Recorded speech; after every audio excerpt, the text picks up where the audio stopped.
Hiya, hope you're alright. Firstly, I'd like to quickly apologise for the sound quality on that last video I did, the review for the Norwich City game. If you have seen the video, you're probably aware that I'd had a bit of a nightmare going into that review, and then I forgot to check the cable for my mic, which made it worse. So hopefully you've managed to hear that turned up with maybe a little bit of interference. So apologies for that. Anyway, the second thing I want to talk about today is the meeting that happened the other night with the Sheffield Wednesday Supporters Trust. Now, many of you will have listened to it, I'm sure. If you haven't, please go and give it a listen and a watch. It is available on the Wednesday Till I Die podcast and the Wednesday Week podcast as well. Lots of interesting stuff in there. There were some really good speeches, ex-players getting up there, and most of the board of the Supporters Trust. There was a lot of interesting things that were said in there, but the thing that really got me was the connection that the Trust have made with the club. If you think about the reason that the Trust was set up, it's sort of not against the club, but against the ownership of the club. So it's been very much a clash over the last couple of years. Obviously, the Supporters Trust wanting to consider the future of the football club and secure the future of the football club by getting rid of the previous incumbent, the previous owner. And obviously he's running the club and everything, he had the final say and everything, so there was always that clash there.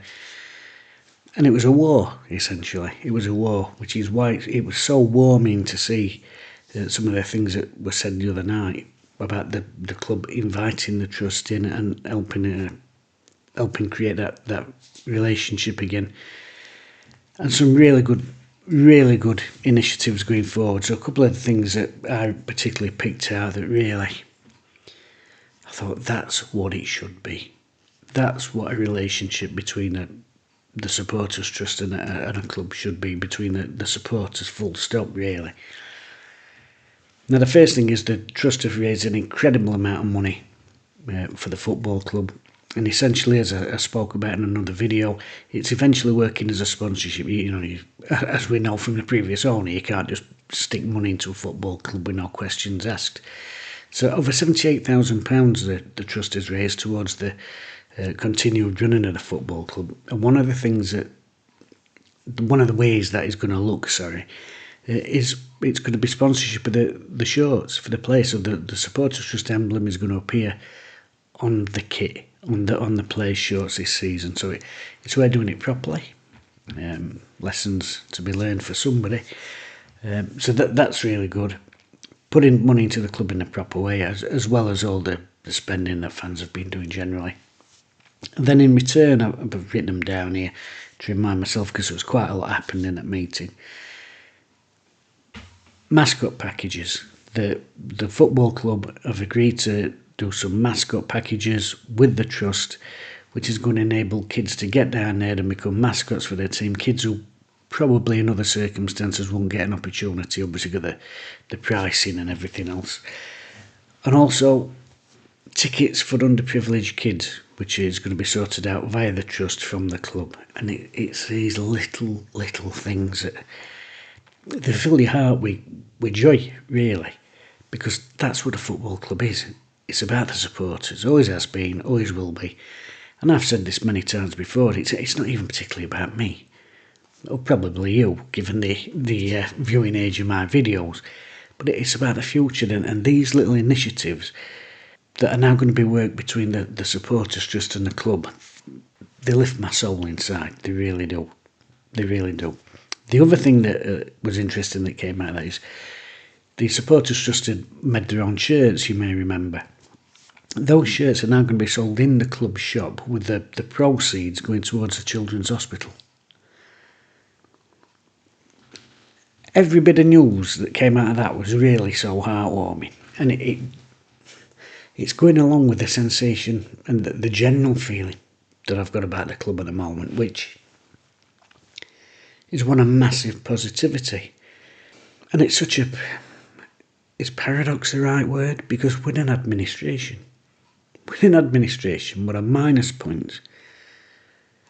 And it's the happiest I've felt about the club in years, and I'm sure you're all the same. And seeing that link between the Supporters Trust, which you should still join, by the way. It's not an ongoing thing. It's not like, oh, we've won the battle, now it's all over. The Supporters Trust is now working with the club, but it's still worth being a member in there and having the voice. It's absolutely magnificent, the work they've done. And I go back to this time and again. These are just normal people, everyday Sheffielders and wider afield, giving up the time. They've got families, they've got full-time jobs, and they've been giving up the time to do this. And they've organised people. There were skirmishes before. There were a lot of people who weren't happy with the ownership, and people show it in different ways. Some people just mounted the mates in the pub, some people stayed away. They brought everybody together as a collective, an army of support, if you like, in going into this battle with the previous owner. And they've showed that strength in numbers does count. They've put an unbelievable amount of work in. I don't think any of us can really underestimate what they've done. And will continue to do. Because, like I said, they're now working with the club. Which is... I suspect there's been some long nights for those people involved in the trust where they never thought they'd see this sort of bright tomorrow on the horizon, where they're actually being invited into the club and to get involved with that. So it's great to see the club actively getting involved with the trust. It's good to see the club actively doing more community related stuff and stuff that's pushed towards and geared towards getting the younger supporters through the doors, because they are the tomorrow of Wednesday, aren't they? It's just a wonderful thing to see that the trust that was set up to protect the club from its owners is now involved with the club in opening up a brighter future and working together. Absolutely fantastic. Great that the club's got involved, or the people who are currently in charge of the club has got involved. Fantastic initiatives to get young people back through the doors at Hillsborough, give kids an opportunity to get in there who might not normally have one. Fundraising for the club, also making money for the Children's Hospital. Nothing but positivity.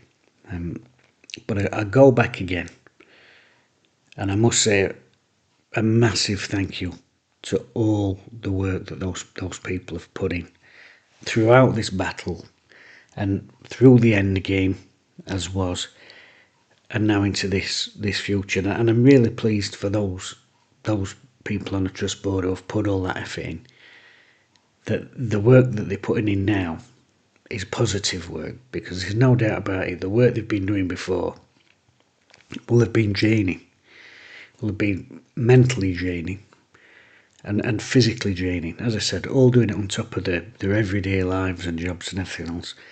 And I'm glad for them, and reward's not the right word, but I'm glad now that they're engaged as part of the trust and being involved with the club and looking at positive outcomes. So to everybody involved there, a massive thank you to me. And as I said, there was some really, really good stuff in that meeting. I've just highlighted a few here, but please go and watch the videos or listen to the podcast. They're available on the Wednesday Till I Die podcast and the Wednesday Week podcast. Go and give them a listening. It's really great stuff and really quite heartwarming.